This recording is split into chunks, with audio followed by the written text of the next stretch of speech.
This was Hispanic, Laotian, Hmong, we have a whole bunch of different people, and it kind of makes our club a bit more rich, and we just try to spread the Filipino culture that way.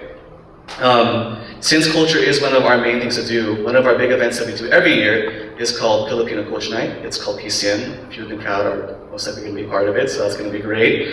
That will be on April 6th. That is a Sunday. For you boxing fans, that is before the Manny Pacquiao fight, so that'll be pretty cool. We are having some technical, just so you know, we usually have a PowerPoint, but I will just give you a brief few fun facts about the Philippines, just so you guys can learn some new things, and then we'll be having some dancers come after that and some singers at the end, so that'll be great. And that'll be a nice little taste of what PCN will be for you guys. We also have this thing of, we like to promote leadership and friendship in our club. Many times we do volunteer events, we go around. Last semester we went to Pavarello House. We also raised typhoon relief for the victims of Typhoon Haiyan in the Philippines, and we raised over $1,000 with both our club and Expo, the Filipino fraternity on campus, and that was a great thing. We were very happy about that.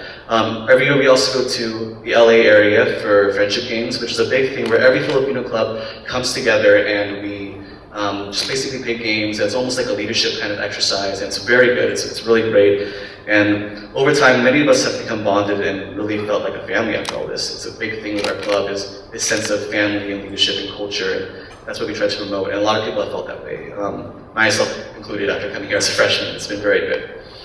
So getting the introductions out of the way, just some fun facts about the club. I guess the first thing we can start off is with our flag. Now many of you can notice that our colors are very similar to the United States American colors, so that there's there's reds, blues, and whites.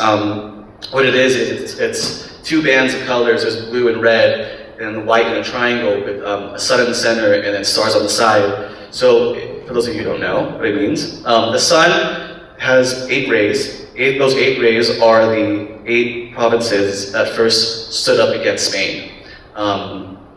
The stars are the 3 stars, which are the 3 major islands of the Philippines. A fun fact about that is that there are about 7,000 islands. Pretty crazy, pretty cool, it's pretty nice. And the white color represents equality, like equality amongst all its citizens. Red has to do a lot with valor and patriotism, and then blue has a lot to do with justice and freedom. So something cool about that is, if you were to come to the Philippines and the flag is like right a certain way up, so if blue is up, that means that it's a time of peace and like calm. But if the red is up, that is a time of war. And luckily there hasn't been anything severe like that to cause the red side to be up in the country anytime soon. And then just going way back to like even before when the flag was made, we have a very strong Spanish influence from us, because for a time we were taken over by Spain. During this time, one of the biggest things that we know about is Franz Ferdinand, who was, Magellan, I think, who was the leader of the Spanish fleet, and he basically took over the islands and he tried to, and then King Lapu-Lapu, which was like the head of the Filipino resistance at the time, and like was a lot of tribes, they resisted him and tried to like keep control in their own homeland. And so it was very cool, like, because the Spanish had fleets and they had armors and they had guns, and they vastly like overpowered, or supposedly overpowered, the Filipinos. They would have anyway, because they had guns and superior technology, where all we had was like rocks and knives and sticks, and we were able to fight them through guerrilla warfare, and we actually beat them back at that time. And so I like to use the analogy of Star Wars, so it's very Return of the Jedi, very Endors, and just the stormtroopers overpowering the supposed weak Ewoks, and the Ewoks fighting them back. So it's very cool. So that's a nice little pop reference in there for you guys. But other than that, the Spanish did eventually take over the Philippines, and they had done that for about almost close to actually 400 years. So that's a very long time.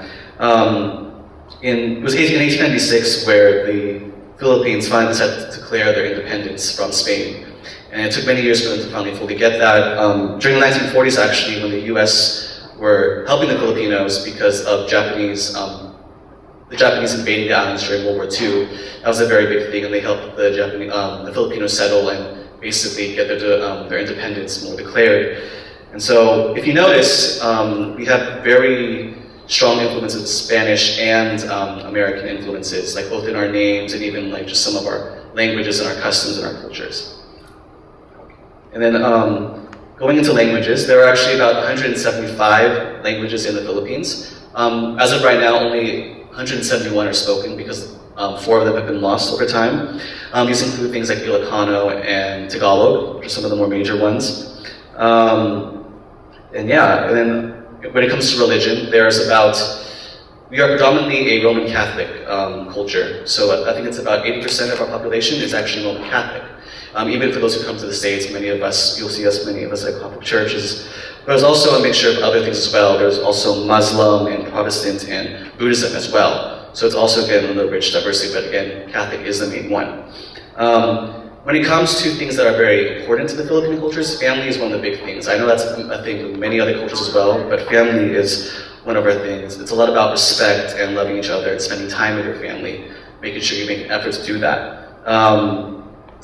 Actually, a thing in our culture is when there's elders, we have this thing called blessing, which basically is getting the hand of the elder and putting it to your head like this. And that just says, like, we respect you. We know that you are like wiser and more everything than us, just because we are young and youthful. But we also have things like, even with our younger generation, who's just a bit older than us, like sisters and siblings, there's this phrase called ate for sisters, older sister actually, and then kuya for older brother.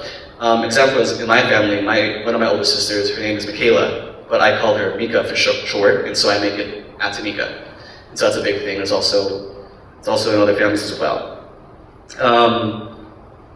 Holidays are also a very big thing because of religion and family as well. So if you were to go to the Philippines, and you were to go to, like, say, a Catholic Mass, you would see a whole bunch of people gathering during, like, Christmas time and New Year's, where Christmas is, like, it starts in September and it ends in January. So it's a very long, fun time, and the churches are filled, the insides are filled, and even the outsides are filled, and priests are basically having their sermons both inside and outside, and it's a very big thing. New Year's is also a very big thing. I remember last time I was there were fireworks going on from like 10 p.m. all the way till 2 a.m. And so we love to celebrate and to spread everything, just a sense of joy. So some more just fun little stereotypes that we have about our culture. It's a funny thing actually. It's referred to as Filipino time, and so basically it's not necessarily that we're always late, even though we kind of are. It's more of we have a tendency of just not coming on time exactly, but it's not out of disrespect. It's more just like, we're always welcome you guys no matter what, and so everyone comes whenever they can, even if it's late. Like, we'll let you guys in and we'll have fun, and so it's always good. Another big thing is karaoke. Like, if you look into any house, I'm sure you'll find in some secret little nook there will be some kind of karaoke machine hidden where every family sings, and that's also a big thing, like, that most Filipinos can sing and dance. It's a very fun thing. That's actually a big thing part of our culture. Like, some popular people are Lea Salonga, who's a Broadway star, and she's also known for her voices in, like, Disney movies such as Mulan and other big things. And so singing is a very important part of our culture as well. Now now we know some basic facts. We'll go into some of the dances that we have been doing. So I'll be giving a brief explanation of all these. The first suite is our tribal suite. It was given the term knotted rope by the Spanish at the time. Usually these things were done to do things like pleasing the gods and such things as that. The Banga pot dance basically shows, which is one of these dances, it shows the ability of women to balance pots on their heads, which was to show, like, the graceful nature and and it also helped provide for their family as well.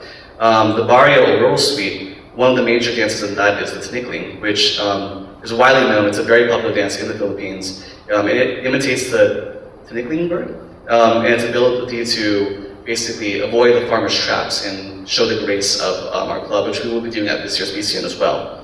And then there's the Mindanao/Muslim suite. One of the dances we will be showing today is called the Kini Kini, which is just lots of grace and talent on the woman's part. It'll be one woman dancing, and it just kind of senses that sense of what women have in this elite social and upbringing.